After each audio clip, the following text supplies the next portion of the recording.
Welcome back to the Bluechip Breakdown, Vols fans. I'm your host, Bull. In today's video, we will be updating our big board for the 2025 class, and we'll also be looking ahead to the 2026 class. Sounds like we're already off to a great start, and we're going to be having several visitors coming up, hopefully next week after that dead period ends. And as always, y'all, please make sure to like and subscribe to the channel. Thank you so much to all the members, everyone that's donating to this channel. If you would like to become a member and help to support this channel, you can do so by clicking the join button just below this video. You will get exclusive content that we cannot share on the normal side of YouTube. And if you would like to donate to this channel, you can do so by scanning the Cash App barcode with your smartphone up in the top right-hand corner, and you can donate as little as $1. You can also find that link if you're watching from your smartphone. You can find that link down in the description below. But let's go ahead and jump into the video. All right, so this is our big board as of today's date, July the 19th. And y'all will notice that it is the exact same big board that we had out last week, but there are some updates with some of these players on this board. So starting off up at the top with the expected commits, David Sanders, 5-star offensive lineman. Number one offensive lineman in this entire class is going to be playing tackle, I believe, for our Volunteers. And there's been a whole lot of buzz around, is he going to be taking some visits after the dead period ends, which would be next week. And I don't know if he will or not. I mean, I've seen our insiders kind of go back and forth on maybe he will, maybe he won't. But I wouldn't be surprised to see him maybe take a visit to Nebraska. Now, just for those of y'all that don't know, right now it's Tennessee, Ohio State, Nebraska, and UGA. I think that you could almost take UGA out of this, is because if you look at all his factors, right, everything that he's looking at, everything his family's looking at as far as who are they going to pick, UGA really doesn't check off a whole lot of those boxes. The only thing that they do have is that they have, some NFL draft picks. They're going to be a championship caliber team. You pretty much know that, or at least you feel pretty strongly about that heading into this decision on August the 17th. But I think that, the first three teams really match what his family wants more than UGA does. So you could almost just take them out of the whole thing.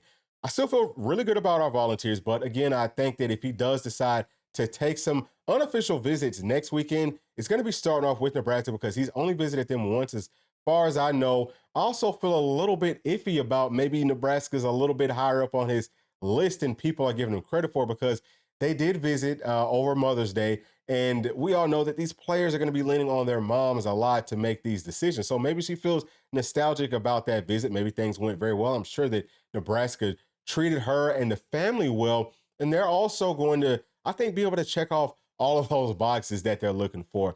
I know that David Sanders wants to play with some good quarterbacks, and Dylan Raiola, who I got to spend a whole lot of time with last season at Buford. I know that, he's a generational sort of a talent. He reminds me a whole lot of Pat Mahomes, just in the way that he's a baller, he's a gunslinger, and he's got a great personality. His entire family, they're really good people. So I could kind of see that connection being made, especially whenever you think about how much money in NIL Nebraska can offer him. Now, whenever it comes to NIL, I still think that Tennessee would be able to offer the most, and Ohio State would be the second most, just because Ohio State has already spent so much money on other players in this class.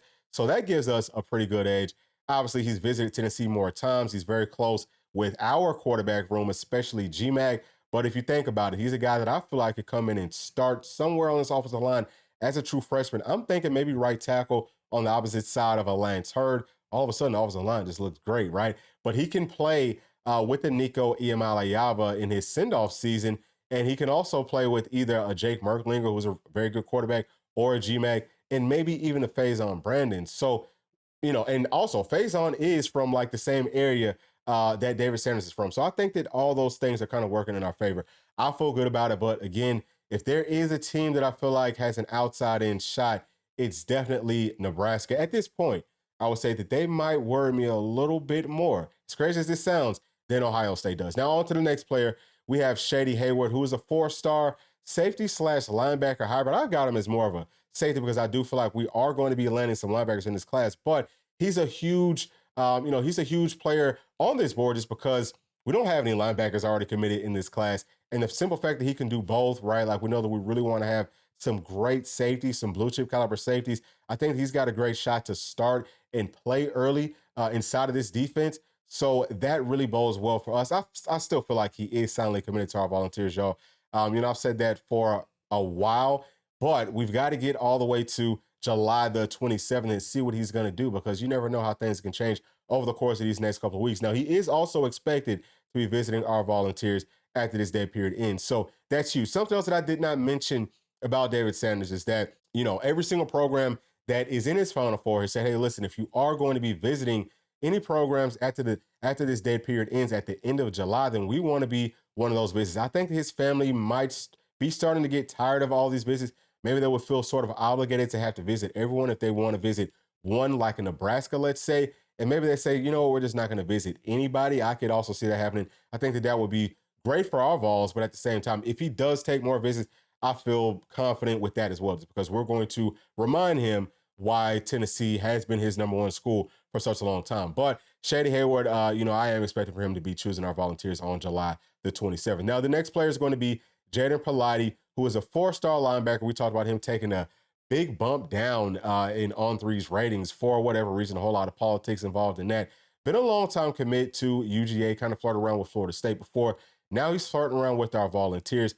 Feel very confident about this one. I think that he will ultimately end up flipping from UGA to our Volunteers. That could be happening here within the next couple of weeks. We talked about maybe he wants to make a decision before the season actually starts. I could definitely see that happening. That's going to be, by the end of this month, he should be choosing a school. He's also expected to be unofficially visiting our Volunteers at the end of this month once that dead period ends. So maybe after that visit, we could see him officially flip. But he's still going to be one that I would say take all the way up to signing day, because, he's been flirting around with so many different teams that you never really know until it's all said and done. But I do think that if his family, again, is looking at this from a business perspective, Tennessee would be the correct choice. Very versatile guy. He could play Leo for us. He could play a linebacker for us. He could also play star or safety for us. So that would be huge to get him in this class, especially because he's more of a linebacker body, in my opinion. But, we have to get some linebackers, especially with the length, with the size, with the athleticism that Jaden Politi is going to be bringing to this team.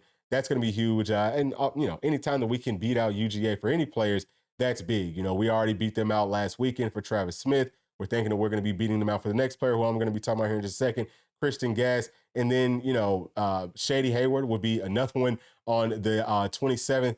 If we could get Jaden into that mix as well, in addition to a David Sanders, I'm feeling great about it, y'all. It's football season.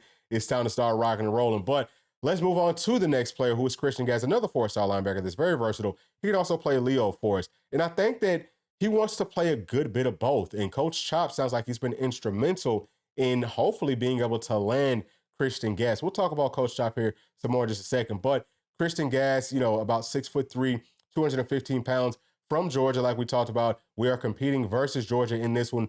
We had said before that he's probably already told, whatever staff he's going to be committing to, that he is committing to them, by the time that y'all are seeing this video for sure. And I feel like our insiders, have a whole lot of confidence with this one. So I feel like he's already told us, or told our staff, told everyone that he's going to be coming on home to Knoxville. That's huge. We've got to have a linebacker, especially of this caliber, in this class. I think that that's really big. But back to Coach Chop, he's a guy that I feel like Coach Heupel has already told, look, there's somebody that we really want. You're going to be instrumental in helping us land them.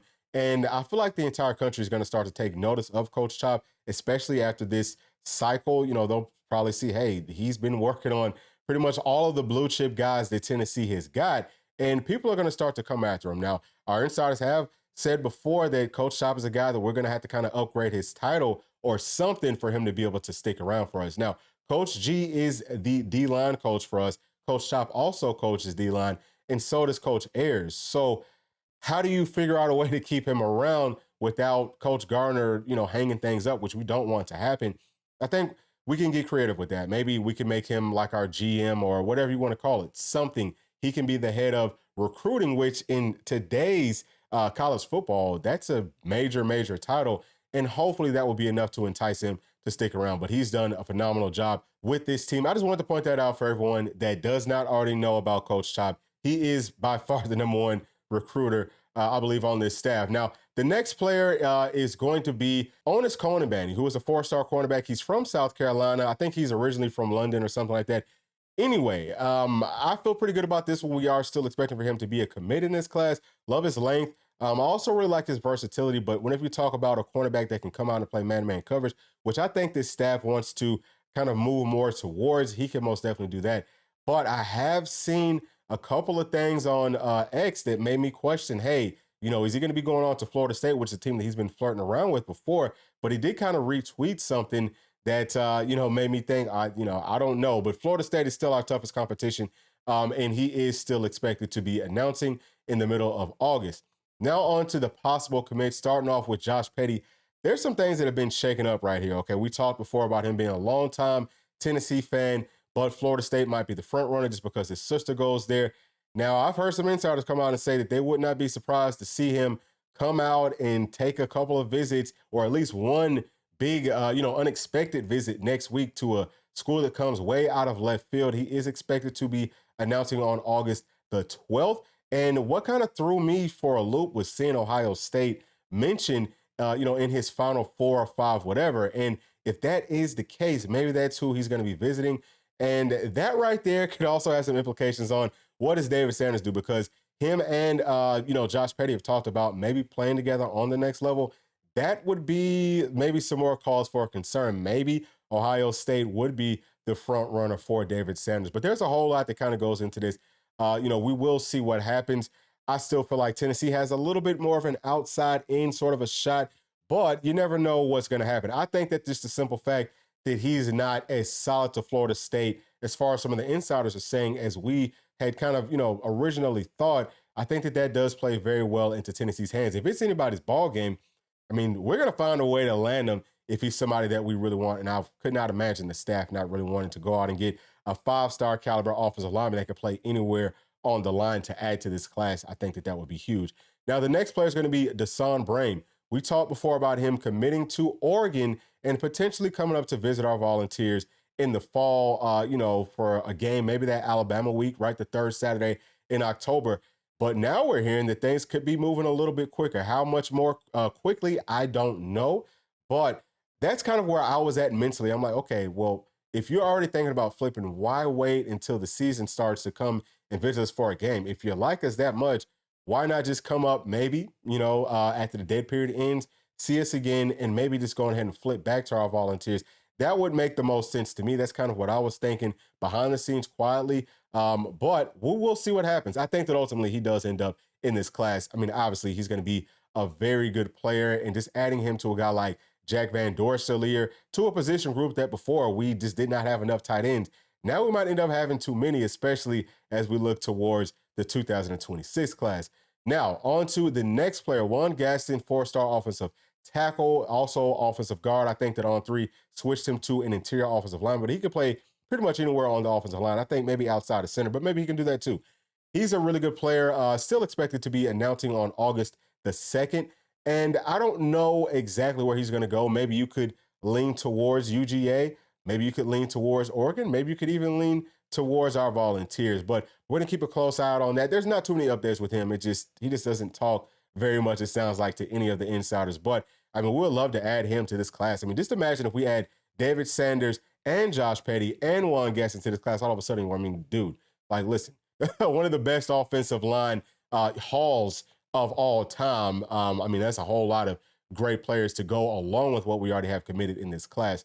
Now, the final player is going to be Dwayne Morris, and I believe that is the correct way to pronounce his name. He is expected to be visiting our Volunteers next week after that dead period ends. We talked about that for about a month or so now, but it sounds like it's pretty much official, which is great. I mean, that's going to be huge for us because we do want to go out and get one more running back to add along with a Justin Baker. And we had talked about, is he going to be too small? I think he's, going to be at a good size, just because it's not always just about the size. Whenever you're watching his film, you see his patience, his vision, the way that he's able to make people miss inside of a phone booth. He has a good straight line speed. He can catch out of the backfield. He's so versatile that I feel like adding a guy like this would be every single offensive coordinator's dream.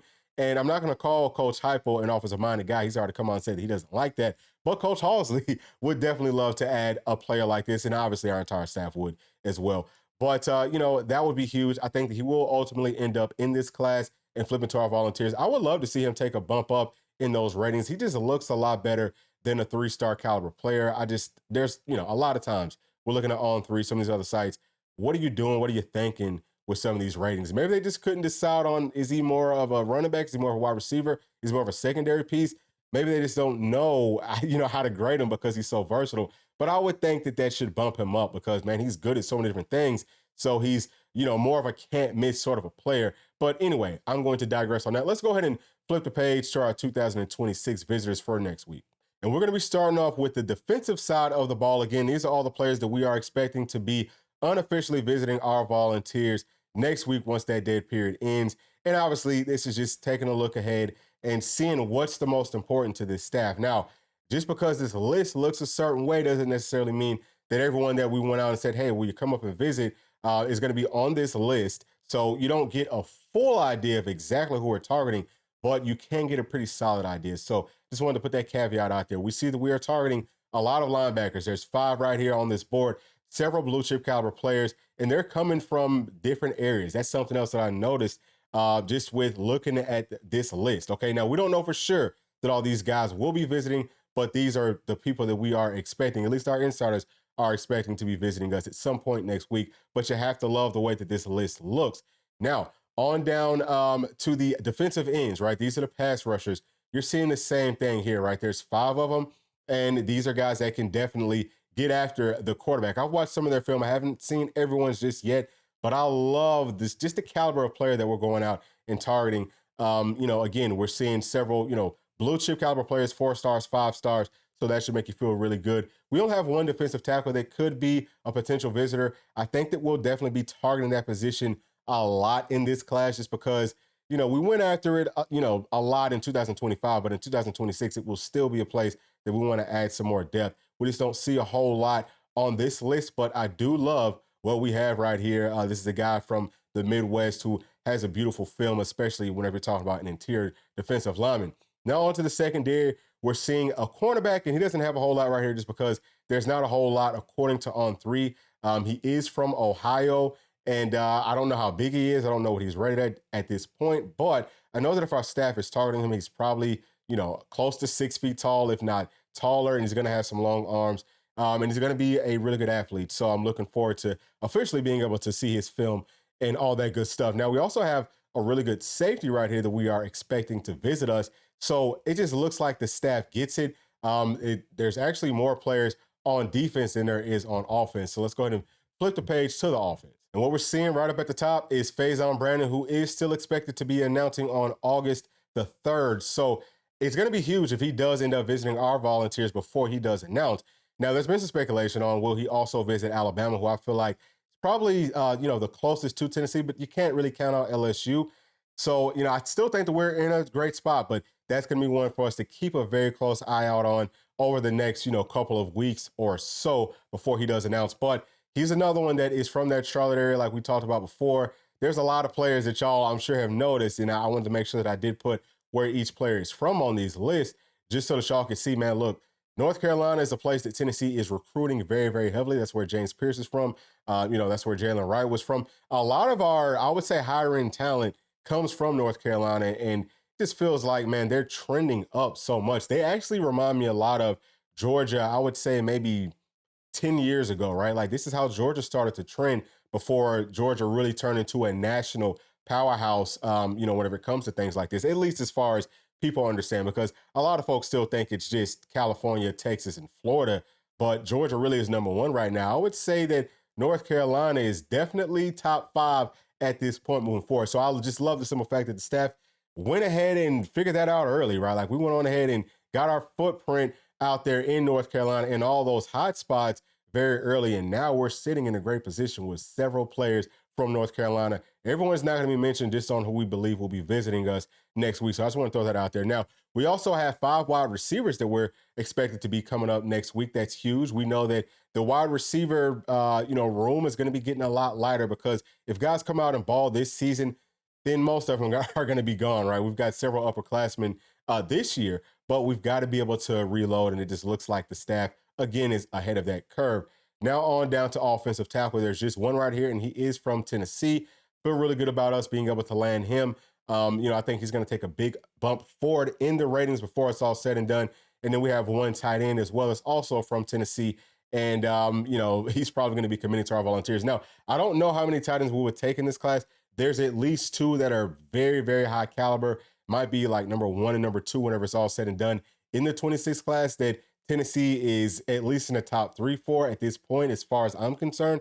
So, I mean, the tight end room is just getting stronger and stronger. I think the Coach Abe is doing a phenomenal job. The one thing that I will say right here that is a little bit of a concern for me is that there's no running backs mentioned as far as it's coming up on an unofficial visit. I think that we've got to keep a close eye on Coach Sims. Can he recruit at this level? I mean, he's going to have to prove that now. Just because we don't see any guys coming in early, because this is very, very early, doesn't mean that he's not going to be able to finish strong. But he's going to have to show me something. You know what I mean? He's going to have to pick that part of it up. But maybe we go out and hire somebody, like we talked about. Maybe Coach Chop can help us to recruit running backs a little bit more. I think that would be huge. But something does need to be done there. I understand everyone's kind of gripes about, hey, we haven't seen one of these blue chip caliber source of running backs, at least as far as these ratings and stuff go. I definitely think that Justin Baker is one for sure. Peyton Lewis obviously would be another one. But I understand y'all's point, right? Like y'all want to see like a 5-star on paper sort of a running back. And I would just imagine that with the way that this offensive scheme is so running back friendly, you would imagine that running backs would be chomping at the bit to come play for us. But for whatever reason, we don't see a whole lot of that. So hopefully that will change. But that's my only caveat. Like that's my only, I guess sort of a complaint about what I'm seeing here. But it is a very, very minor one. We will see how things play out here over the course of several months. But y'all let me know y'all's thoughts down in the comments section. And as always, please make sure to like, subscribe, hit that notification bell, share with your friends, family, and other volunteer fans. We'll see y'all on the next one. Thanks. Peace.